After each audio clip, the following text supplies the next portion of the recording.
In this video, we are going to see how to enable two-factor authentication on your desktop or laptop computer.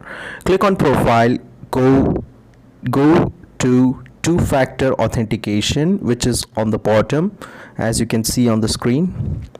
There is change confirmation pin and there is change password, and left side you have private key, show private key, and then on the right side you have two-factor authentication. Click on enable and you will be displayed with this screen which says two-factor authentication, and you will be displayed with a QR code.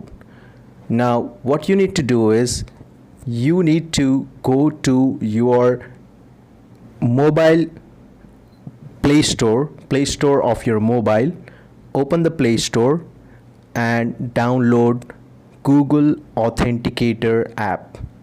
As you can see, I am in my mobile and I have installed Google Authenticator.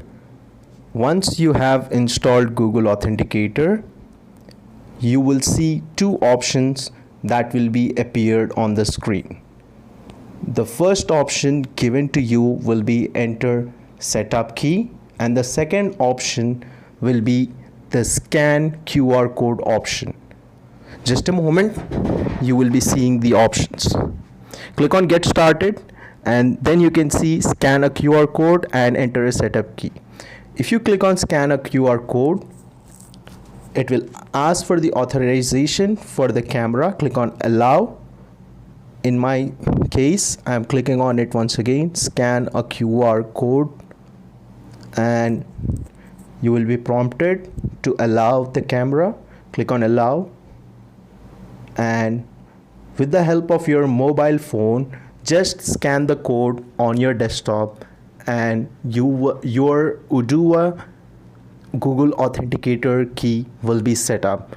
Copy the key that you see in your Authenticator app and paste it in the place where it asks for the code. Enter code. You see the code, right?